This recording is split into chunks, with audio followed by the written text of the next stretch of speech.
Bonjour à toutes et tous, correction de l'exercice PTA 1.2.0 qui se réfère à l'exercice précédent, à savoir l'exercice PTA 1.1F. Donc on vous parle dans l'exercice précédent d'une transformation adiabatique et en fait cette fois on précise que la transformation est réversible. Alors ça c'est une information extrêmement importante parce que ça va nous permettre de déterminer l'état final. En particulier on va pouvoir utiliser ce qu'on appelle les relations de Laplace. Alors les relations de Laplace sont relativement simples. La plus facile à retenir, c'est le fait que PV gamma est égal à une constante. Autrement dit que pour une... Alors je rappelle les hypothèses. Il faut une adiabatique réversible d'un gaz parfait. Ici on a ces trois conditions-là.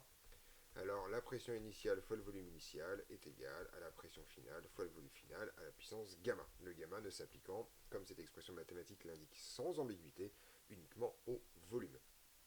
Il y en a d'autres, a priori, dans cette histoire.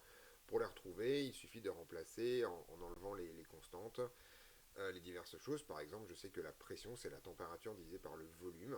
Et donc, grosso modo, je peux également écrire que c'est TI VI puissance gamma moins 1 qui va être égal à TF VF puissance gamma moins 1. Voilà, ça c'est la version température-volume.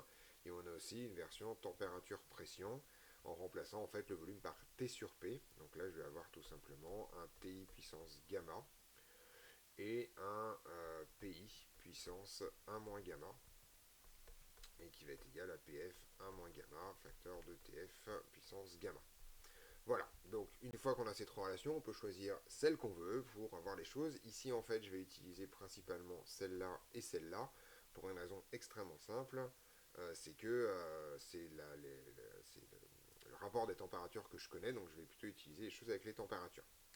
Donc on est parti, je vais utiliser pour le volume final, donc j'ai le volume puissance gamma moins 1 qui est égal au volume initial puissance gamma moins 1. Et je me rends compte que j'ai simplement un rapport TI sur TF. Et en fait, TI sur TF, tout simplement un facteur 2. En fait, on s'est refroidi. Alors attendez, je dis des bêtises. C'est TI sur TF. TI sur TF, c'est ça, c'est 2. Ouais, ok. Donc on a refroidi les... Ça m'embête. Si on refroidit de façon adiabatique. Oui, d'accord. Ok. Oui, c'est ça. Ok, c'est bon. Pardon, excusez-moi, j'ai un petit bug. Voilà, donc en gros, on a ça, et donc ça me permet d'extraire VF. Donc le volume final est égal en fait tout simplement au volume initial multiplié par 2 puissance 1 sur gamma moins 1. Alors, on peut éventuellement regarder ce que vaut ce facteur numériquement. C'est pas demandé par énoncé, mais ça peut être intéressant de regarder ce que ça vaut pour un gaz diatomique, par exemple. Donc pour un gaz diatomique, je vous rappelle que gamma vaut 1,4. Donc ce truc-là serait une puissance 1 sur 0,4. Donc je vais calculer 2 puissance 1 sur 0,4. Et ce truc-là, ça fait à peu près 5,6. Voilà, donc ce facteur-là vaudrait 5,6. Donc grosso modo, en fait, on se rend compte que le volume augmente, d'accord, bien que la température diminue, ça c'est assez intéressant. Le volume augmente. On va essayer de comprendre tout ça après sur les divers signes et quand on va faire du clapeyron, mais pour l'instant, on a ça. Donc grosso modo, on a une multiplication à peu près par 6 du volume dans cette histoire. Je peux également calculer la pression finale. Là, j'ai deux choix. Soit je peux utiliser VF et utiliser ça là-dedans, soit utiliser directement celle-là. Donc en fait, je vais juste écrire que PF puissance 1 moins gamma, c'est égal à PI puissance 1 moins gamma que multiplie TI sur TF à la puissance gamma. TI sur TF valant 2 dans cette histoire. Et donc PF, c'est tout simplement égal à PI facteur de 2 et le tout à la puissance, cette fois gamma sur 1 moins gamma. Cette fois, on se rend compte que que la pression va diminuer, puisqu'en fait, cet exposant est négatif. On peut même calculer, voir ce que ça donne. 2 puissance 1,4 divisé par moins 0,4. Et on trouve en fait 0,088 ici, en termes de pression. Donc, on va avoir une pression qui va diminuer dans cette histoire. Alors, on va essayer de comprendre un peu ce qui se passe pour bien piger. Ici, en fait, on a une transformation qui est adiabatique. Et donc, grosso modo, le système est incapable de recevoir de l'énergie thermique de l'extérieur, ni par ailleurs d'en échanger. Autrement dit, on cherche à diminuer sa température sans aucun échange thermique. Alors pour ça, en fait, c'est pas extrêmement compliqué. En fait, il faut que le système perde de l'énergie. Il ne peut pas en perdre sous forme thermique, donc il va nécessairement en perdre sous forme de travail.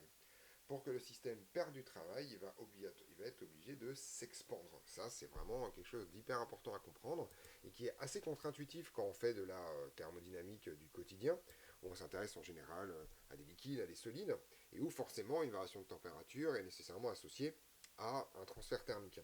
Ici, en fait, cette variation de température ne peut pas être associée à un transfert thermique, puisque c'est adiabatique, et donc, en fait, pour que la température diminue, c'est parce qu'en fait, on a perdu de l'énergie et cette énergie a été perdue sous forme de travail. Donc, grosso modo, si je représente mon système comme un, je sais pas moi, un petit rond, comme ça, voilà mon système.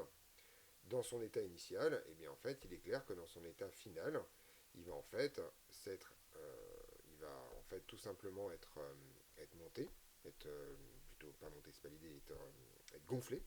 Et donc, grosso modo, en fait, mon système va tout simplement s'expandre comme ça, voilà, en poussant l'atmosphère extérieure, on ne sait pas trop ce qui se passe. Et pour faire ça, en fait, il a besoin d'énergie, et cette énergie, il va la puiser, en fait, dans son énergie interne.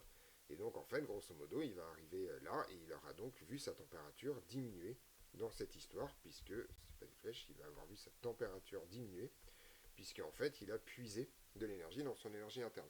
Ça, c'est en fait un phénomène que vous connaissez probablement très bien dans votre expérience du quotidien. C'est ce qui se passe quand vous utilisez par exemple un déodorant ou quand vous dégonflez une roue de vélo de façon très très brutale. C'est par exemple vous prenez un pneu ou une roue de vélo et qu'on la dégonfle très très brutalement, on se rend compte en fait très rapidement que l'air qui sort est froid et devient de plus en plus froid. Tout simplement parce que l'air n'a pas le temps de se réchauffer ou d'expulser de l'énergie sous forme thermique au contact de l'air parce que le phénomène est trop rapide, et donc en fait il va devoir puiser à l'intérieur de son énergie interne, dans son énergie interne, le travail nécessaire pour s'expandre et pour pousser l'atmosphère, tout simplement pour qu'il puisse se faire de la place. Donc ça c'est vraiment quelque chose que vous pouvez expérimenter si jamais vous avez déjà eu par exemple des bombes d'air comprimées pour nettoyer les claviers ou ce genre de choses. Vous voyez que si vous faites ça trop longtemps, en fait, vous allez avoir de l'eau qui apparaît, simplement parce que l'air devient très froid et que l'eau qui est dans l'air va se condenser. Donc c'est vraiment une nouvelle dynamique, c'est un exercice sur lequel il faut pas mal réfléchir au-delà des calculs et essayer de comprendre en fait pourquoi, alors qu'on a un phénomène adiabatique, on va avoir une augmentation de volume, une diminution de pression et une diminution de température. Une fois que j'ai raconté ça, il me suffit simplement pour terminer l'exercice de tracer tout ça sous un diagramme de Clapeyron et on va voir que Clapeyron nous raconte également la même chose. Alors Clapeyron, on y va, c'est donc le tracé de la pression en fonction, en toute rigueur, du volume molaire, mais du volume, ça revient exactement au même. Et ce qu'on sait, d'après le cours, c'est que si on trace une adiabatique réversible d'un gaz parfait, et bien en fait, cette adiabatique, elle ressemble à peu près à une branche d'hyperbole, mais plus penchée. Donc alors, ce que je vais faire, j'ai plutôt la faire en pointillé, celle-là, tac, tac, tac, tac, tac, tac, tac, tac, tac, tac, tac, comme ça, voilà, hop, hop, hop, hop, hop. Et ma transformation, ici, ça va être une détente.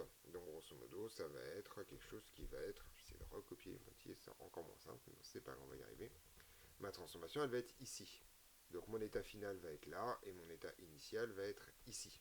On voit bien que le volume augmente, que la pression diminue, mais ce qui n'est pas clair, c'est pourquoi la température augmente ou diminue. Mais ça, en fait, c'est pardon, c'est relativement simple. Si je trace les isothermes qui passent par I et par F, en fait, l'isotherme qui passe par I, elle est comme ça. Elle passe là, elle passe par I, et ensuite elle va être au-dessus de la diabatique. Au contraire, l'isotherme qui passe par F, être, c'est un peu la même, elle est en dessous, et elle va passer comme ça. D'accord. Donc à chaque fois, en fait, pour un point donné, l'isotherme est en dessous, puis repasse au-dessus de la courbe. On constate donc que l'isotherme rouge est au-dessus de l'isotherme bleu, et donc probablement, enfin pas probablement, et donc avec certitude que TI, ici, est plus grand que TF, sans aucune forme de problème. Le point F est là, le point I est là-haut. Et donc on a bien un refroidissement, parce qu'en fait la diabatique, elle est capable de plonger plus rapidement que les isothermes, et donc en fait la diabatique est vraiment capable de refroidir la chose. Donc en gros, en fait, notre adiabatique, elle va forcément comme ça, puisque c'est un refroidissement, et donc on retrouve bien que si on veut avoir un refroidissement via une adiabatique, il faut nécessairement que le volume augmente et que la pression diminue. Voilà, on a terminé tout ce que nous demandait de faire l'exercice avec pas mal de commentaires. On se retrouve dans d'autres vidéos pour d'autres corrections.